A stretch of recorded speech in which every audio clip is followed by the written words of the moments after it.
Hey guys, and welcome back to another Warzone video. I hope you are having a good day. In today's episode, we are going to be talking about how to get better at Call of Duty Warzone. Specifically, we are going to drill down and go over some important mechanics when it comes to playing Warzone. Do you ever watch your favorite streamers and think, man, how did he do that? How did he manage to get all those kills? How did he make it look so easy? Well, that's because these top tier players have really worked hard to master their in-game mechanics. And to be honest, it's not an overnight thing. It does take some practice and knowledge to improve in this aspect. When I first started playing Warzone, I didn't really know what I should be working on to improve when it comes to just pure mechanics. But not to worry, in today's episode, we are going to go over the most important mechanics to help you get better at Warzone. I'm also going to be showing some examples / breakdowns to help you understand how these mechanics work, so hopefully you can implement these tips into your own gameplay as well. By the end of the video, you should have the knowledge on what you need to work on to get better as a player, or what skills you need to develop further to take your game to the next level. Topic number 1, centering. Centering is super important when it comes to winning more gunfights in Warzone. So what you want to do is have your crosshair ready at the enemy's chest or head level, so you're able to fire your gun without too much adjustments if the enemy appears. This way you can save a lot of time and you don't need to snap over to the target. Specifically for Warzone, I noticed when centering there are 2 modes. Mode number 1 is a bit more neutral, where you're just scanning big areas and looking for targets. So in this scenario, I still try to have the crosshair within the vicinity of the enemy and pay attention to peeking spots and ready to snap over if someone appears.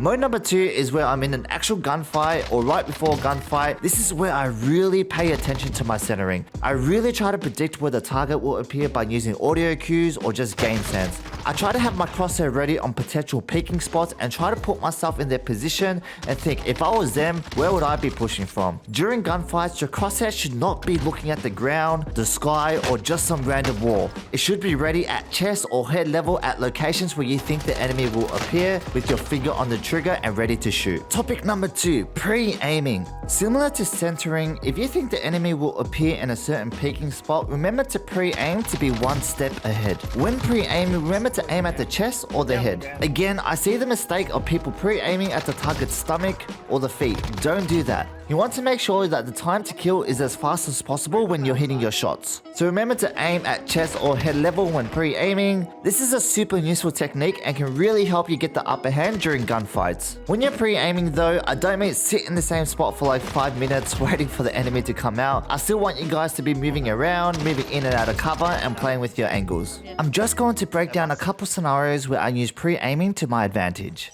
In this scenario, I'm able to pick up some audio cues and I was able to predict how the enemy is going to push.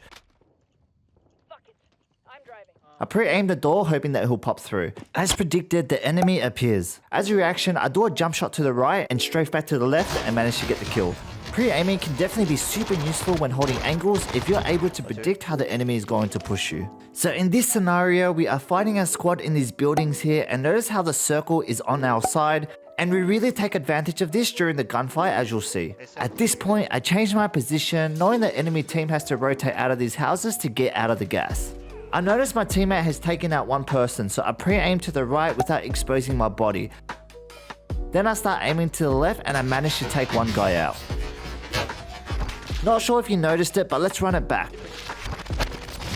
At this point, I spot 2 enemies, so I make a conscious effort to straight to the left into cover while shooting to isolate this to a 1v1 scenario. Notice how I controlled the line of sight now with a slight position change. My teammate gets my elimination, however I know there is still a second guy around the corner, so I jump, pre-aim and shoot accordingly. I notice another enemy on the map. It's an easy gunfight at this point due to my positioning, but notice how I'm pre-aiming and pre-firing just to be 100% certain that I'll win that gunfight. As you can see, pre-firing and strafing during gunfights is also super important. We'll go into detail on those subjects later in the video. Topic number 3, strafing while shooting. Do you ever wonder when you see some people shoot, it just looks so accurate? And do you ever notice these top tier players, they're always strafing while they're shooting? Well, there's a misconception that when strafing while shooting, it's a lot harder to hit the enemy. But in reality, it actually helps with tracking once you get used to it. A lot of games like PUBG, Counter-Strike and Valorant, it's best to stand still while shooting. So when I started playing Warzone, I did notice a lot of top tier players always moving while they're shooting. And in my head, I thought, doesn't this make it harder to hit the targets? To my surprise though, once you get used to strafing while shooting, I actually find it easier to track the enemy. Disclaimer, I don't strafe all the time, it kind of just depends on the scenario, but majority of the time I am strafing while shooting. It's just a habit at this point. Strafing gives you 2 points of control when aiming. For example, if my aim is off, I can just move my body to adjust the crosshair to help me hit my shots. In this example, notice how my aim is off. The enemy is all the way on the right. So this is where I strafe to the right, I move my body, and this just makes it easier for me to hit my shots. Another benefit of strafing is making it harder for the enemy to get headshots on you. If the enemy is shooting back, you should 100% add some sort of movement while shooting back. Don't make yourself an easy target. In my opinion, good players can easily hit shots on you if you're not moving while shooting. So remember to strafe when exchanging bullets. Really quickly, I just want to give a big thank you to you guys for checking out my videos. I really do hope they are helping and you are enjoying the content. Shout out to my subs, we are currently at 26k. The growth and the support has been amazing. You guys are really the best. Thank you again. Remember to smash the like button if you enjoyed today's episode and sub to the YouTube channel if you are interested. With that out of the way, let's continue with the video. Topic number 4, pre-firing. If you break it down, the objective of a gunfight is to get your bullets into the enemy as fast as possible. So pre-firing is a technique utilized quite a lot by the higher tier players. Basically, you want to pre-fire where you think the enemy will appear or when you're peeking corners. Another important aspect of pre-firing is combining it with movement techniques such as slide cancels, bunny hops, and jump shots. If you can combine pre-firing with your movement techniques, you should be able to gain a huge advantage in certain scenarios. It's also super effective using this technique when you can get Peeker's advantage. So Peeker's advantage is basically when you swing around the corner and you can see the enemy first for a split second. This is a good opportunity to pre-fire to increase your chances of winning that gunfight. Topic number 5, headshots. Remember to make a conscious effort to aim for the head. It really does depend on the range though. I would say close to mid-range is a good indicator that you should go for the head. A good technique often utilized is aim for the chest first and work your way up to the head.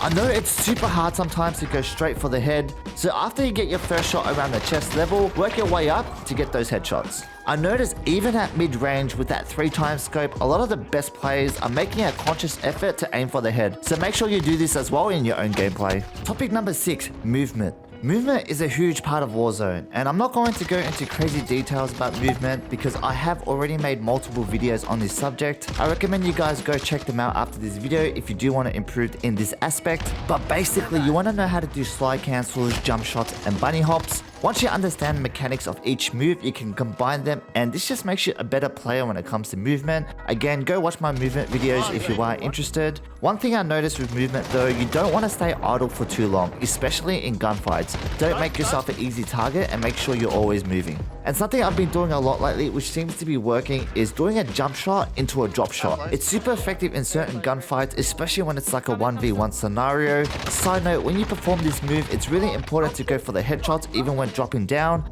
And sometimes it's a good idea to stand back up after you do a drop shot. I just find that if you're idle for way too long on the ground, it's not a good idea. Well, that is it for today's video. Just some final thoughts. Mechanics are super important when it comes to playing Warzone. Once you get really good at the mechanics in this game, you'll notice it kind of just becomes reactions when you're playing. This can enable you to focus more on game sense and decision making. For me personally, I like to play a lot of plunder matches or set up lobbies in multiplayer and just practice there. You don't really need to do that, that's just what I prefer. My advice is just to make a conscious effort to keep in mind of the mechanics we have spoken about today when playing. Centering, pre-aiming, pre-firing, headshots, and movement. There are still heaps of mechanics in Warzone I didn't get a chance to cover, but I think this should be sufficient for now. I do hope this video has helped you guys out. Remember to enjoy the process, remember to enjoy your Warzone matches. I know sometimes this game can be a little bit frustrating. I have been experiencing this a little bit myself. I feel like these games are getting harder for some reason. I did have a chat to my squad about it, and I noticed that when you're versing people at your level or better, teamwork is super important.